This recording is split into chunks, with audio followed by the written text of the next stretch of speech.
خیر، سورۃ الفجر چل رہی ہے، اس میں شروع میں چند چیزوں کی قسمیں کھائی گئیں، اس کے بعد بتایا گیا قوم عاد کا تذکرہ ہوا، قوم سمود کا تذکرہ ہوا، فرعون کی قوم کا تذکرہ ہوا، اور بتایا کہ یہ لوگ اپنی اپنی زمینوں میں بڑا فساد مچایا کرتے تھے، اپنی اپنی زمینوں میں بڑا فساد مچایا کرتے تھے، اور اللہ نے ان کے اوپر عذاب نازل فرمایا، عذاب کو کوڑا برسایا۔ اب یہاں پہ کہہ رہے ہیں آگے ایک بات اور فرمائی کہ اللہ تعالیٰ تمہارا رب جو ہے وہ گھات میں لگا ہوا بیٹھا ہے۔ اللہ کو کبھی غافل نہیں سمجھنا چاہیے کہ ہم جو کر رہے ہیں اللہ غافل ہے، اللہ دیکھ نہیں رہا، دشمن جو کر رہا ہے، ظالم جو کر رہا ہے غافل ہے، دیکھ نہیں رہا، دیکھ رہا ہے، سب کچھ دیکھ رہا ہے، ڈھیل ہے۔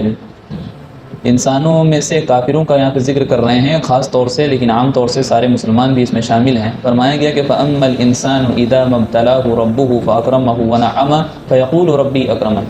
فرمایا گیا کہ کافروں کو اور ایسے انسانوں کو جو دنیا کو سب کچھ سمجھتے ہیں، ان کو اللہ تعالیٰ آزماتے ہیں،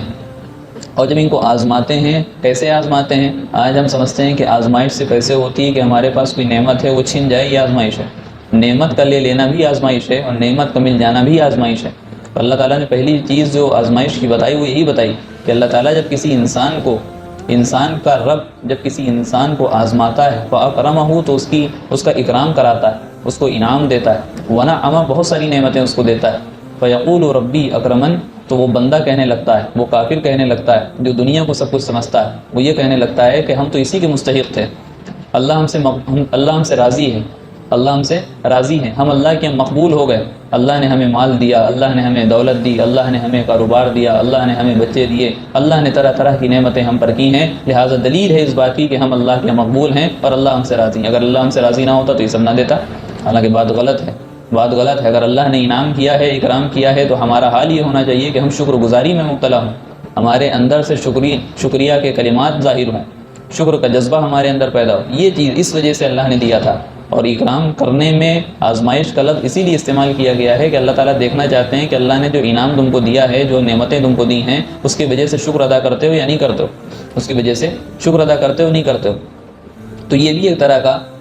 یہ ہے کہ آزمائش ہے، اور شیطان ایسے موقع پر آ کر کے بہکاتا ہے انسانوں کو کہ پہلی چیز تو یہ کہ جو انعام ملا ہے یہ تمہاری اپنی محنت کی وجہ سے ملا ہے، کوئی حافظ ہوا ہے تمہاری اپنی محنت ہے، کسی کا کاروبار اچھا ہوا ہے تمہاری اپنی محنت ہے، یہ شیطان باور کراتا ہے۔ حالانکہ اصل کامیابی کا جو دروازہ کھلتا ہے وہ اللہ کی مدد کے ساتھ کھلتا ہے، جب تک اللہ نہیں چاہیں گے جب تک کچھ نہیں ہوگا۔ تو شیطان فوراً آ کر کے اللہ کی طرف سے دھیان ہٹاتا ہے اور اپنی ذات کی طرف جو ہے دھیان لگا دیتا ہے، کہتا ہے یہ تمہاری طرف سے، اس میں تمہاری محنت ہے، اس میں تمہاری سعی ہے، اس میں تمہاری کوشش ہے، اس کا نتیجہ یہ ہے کہ آج تم کو اللہ نے انعام دیا۔ اور دوسری چیز یہ باور کراتا ہے کہ اللہ تم سے راضی ہے، اللہ تم سے راضی ہے، بھلے وہ نمازیں پڑھ رہا ہو یا نہ پڑھ رہا ہو، نمازیں پڑھ رہا ہو یا نہ پڑھ رہا ہو، ظلم و ستم کے پہاڑ توڑ رہا ہو، اگر اس کے پاس مال ہے تو وہ سوچتا ہے اللہ ہم سے راضی تبھی تم کو مال دیا، حالانکہ یہ بات اصل نہیں ہے، اللہ کے مقبول ہونے کے لیے یہ بات نہیں۔ اللہ تعالیٰ دوسرے طریقے سے آزماتا ہے، وَأَمَّا إِذَا مَا ابْتَلَاهُ فَقَدَرَ عَلَيْهِ رِزْقَهُ فَيَقُولُ رَبِّي أَهَانَنِ۔ اللہ تعالیٰ دوسرے طریقے سے آزماتا ہے۔ پہلا طریقہ کیا تھا کہ انعام دیا، اکرام کیا، نعمتیں عطا کی۔ دوسرا طریقہ اس کا الٹا، اس کے برخلاف ہے، اس کے برعکس ہے۔ کیا ہے کہ اللہ تعالیٰ جب دوسرے طریقے سے بندے کو آزماتا ہے، انسان کو آزماتا ہے، تو اللہ تعالیٰ اس کی روزی کو تنگ کر دیتا ہے، اس کے یہاں فقر و فاقہ کی نوبت آ جاتی ہے، اس سے نعمتوں کو چھین لیتا ہے، اس کی نعمتوں میں کمی کر دیتا ہے، اس کی نعمتوں میں کمی کر دیتا ہے۔ تو حال یہ ہونا چاہیے کہ اس کے اندر صبر کا مادہ پیدا ہوتا، حال یہ ہونا چاہیے کہ اس کے اندر ناشکری کے کلمات نہ آتے زبان پر، اور صبر وہ کرتا، اللہ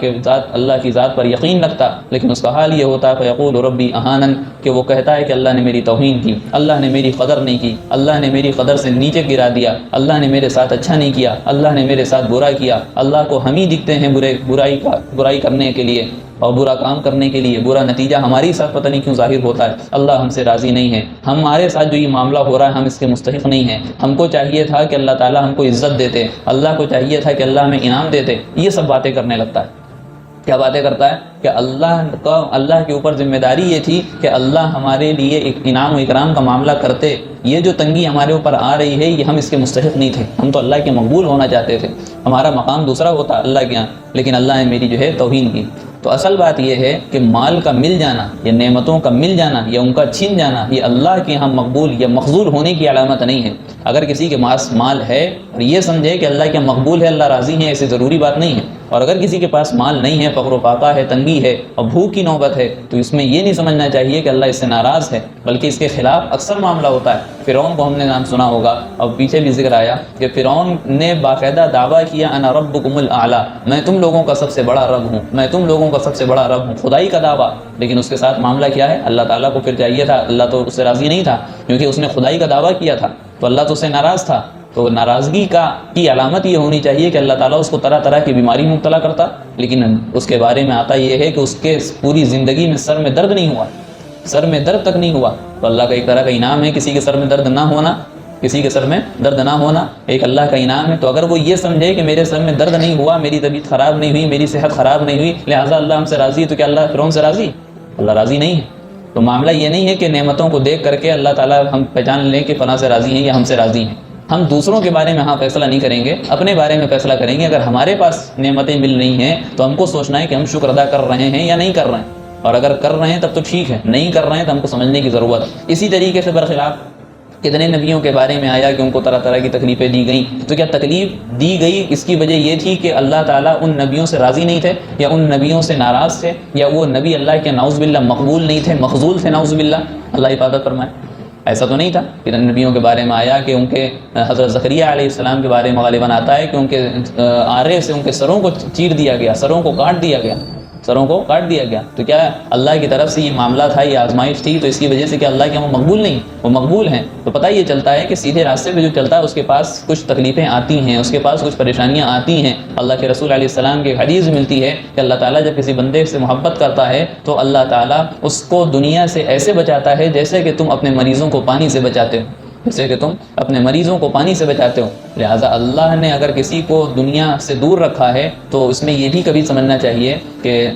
اللہ کی کوئی مصلحت ہے اور اللہ کی آزمائش ہے، اور اگر کوئی نعمت مل جائے اس پر شکر ادا کرنا چاہیے، اور اگر کوئی نعمت چھن جائے تو اس پر صبر کرنا چاہیے۔ یہ ایک ایمان والے کی علامت ہے۔ لیکن اگر ہم یہ سوچتے ہیں کہ اگر کوئی نعمتیں ہم کو ملی ہیں، مال ملا ہے، دولت ملی ہے، اولاد ملی ہے، اس کی وجہ سے ہم اللہ کا شکر ادا نہ کریں، سجدے نہ کریں، شکر ادا نہ کریں نعمتوں کے سلسلے میں، اور یہ سمجھیں کہ ہم اللہ کے مقبول ہیں، تو یہ بات کافروں کی ہے۔ کافروں کے اندر یہ علامت ہو سکتی ہے، ایمان والوں کے اندر یہ علامت نہیں ہو سکتی۔ اسی طریقے سے اگر ہمارے پاس تنگی کا معاملہ ہے، ہمارے پاس فقر و فاقہ کی زندگی ہے، تو مطلب یہ ہے کہ دنیا مقصود بالذات نہیں ہونا چاہیے کہ دنیا سب کچھ نہیں ہے، سب کچھ دنیا نہیں، اصل آخرت ہے۔ دنیا کی چند دن کی زندگی ہے، چاہے اچھائی کے ساتھ گزر جائے، چاہے برائی کے ساتھ گزر جائے، یا یہ کہا جائے کہ چاہے تو ہماری مالداری میں گزر جائے، چاہے تو تنگی میں اور فقر و فاقہ کے ساتھ گزر جائے۔ معاملہ یہ نہیں ہے، معاملہ یہ ہے کہ ہمارے اندر شکر ہے اور صبر ہے یا نہیں۔ مصیبت پر صبر ہونا چاہیے، نعمتوں پر شکر ہونا چاہیے۔ اگر یہ چیزیں ہیں تو ہمارے اندر ایمان باقی ہے، اور اگر اس کے خلاف چیزیں ہیں تو گویا کہ کافروں کی علامتیں ہمارے اندر پائی جاتی ہیں، اور اس سے بچنا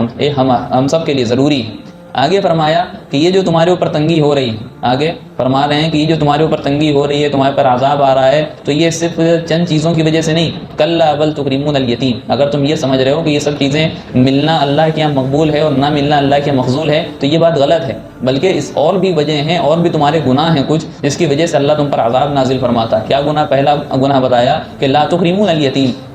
تم یتیموں کا اکرام نہیں کرتے، یتیموں کے مال کو کھاتے ہو۔ یہاں پہ صرف مسئلہ یہ نہیں ہے کہ یتیموں کے مال کو دے دیا جائے، اللہ کے رسول علیہ السلام کی حدیث میں ملتا ہے، اس کا مفہوم یہ ہے کہ اللہ کے یہاں محبوب گھر وہ ہے جس گھر میں یتیم کی پرورش ہو رہی ہو، اور بدترین گھر وہ ہے،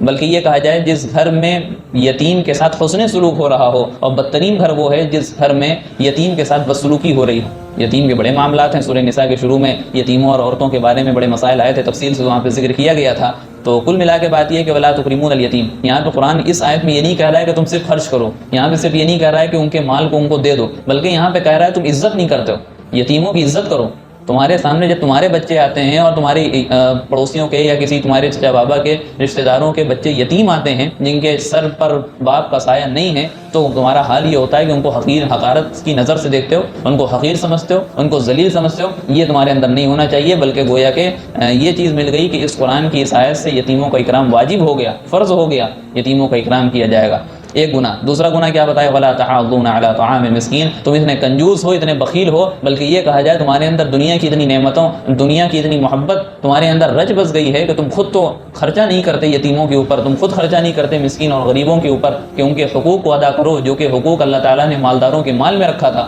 تم خود بھی ادا نہیں کرتے ہو, دوسروں کو بھی ابھارتے نہیں ہو کہ تم جا کر کے ادا کرو, دوسروں کو کوشش نہیں کرتے ابھارنے کی, ان کو ترغیب دلانے کی, تمہارے پاس طاقت نہیں ہے, تم دوسروں کو ترغیب دلاؤ, دوسروں کو ابھارو اس چیز پر کہ وہ مسکین کو کھانا کھلائے, وہ غریبوں کو کھانا کھلائے, لہٰذا کسی اور کو نہ ابھارنا یہ بھی ایک طرح کا گناہ ہے جس کی وجہ سے اللہ کے عذاب ہم پر آتے ہیں. ولا تحاضون علی طعام المسکین کہہ کر کے صاف فرما دیا گیا. آگے فرمایا وتأکلون التراث اکلا لما, اور تم ایک اس جانور کی طرح جو مردار کھاتا ہے اور انتظار کرتا ہے کہ کوئی جانور مرے تب ہم جا کر کے اس کے جسموں کو نوچیں اور اس کے جسم کو چیر کر پھاڑ کر کھائیں اور اس سے ہم اپنے شکم سیر ہوں, تم اس جانور کی طرح گویا کہ ہو کہ یتیموں کے مال, وراثت کے مال کو کھا جاتے ہو. تم انتظار کرتے ہو کہ ایک مالدار شخص مرے اور اس کے مال کی تقسیم ہو اور اس مال میں سے ہڑپ لیا جائے, دوسرے کے مال کو غصب کر لیا جائے, دوسرے کے حصے کو چھین لیا جائے, بہنوں کے حصے کو مار لیا جائے, والدہ کے حصے کو مار لیا جائے, یتیموں کے حصے کو غصب کر لیا جائے. تم اس انتظار میں رہتے ہو تو گویا کہ تم جانور کی طرح ہوئے, تم جانور کی طرح, یہ تمہارے اندر ایک گناہ ہے. وہ تو وتأکلون التراث اکلا لما, تم سب سمیٹ کر کھا جاتے ہو, سب جمع کر کے کھا جاتے ہو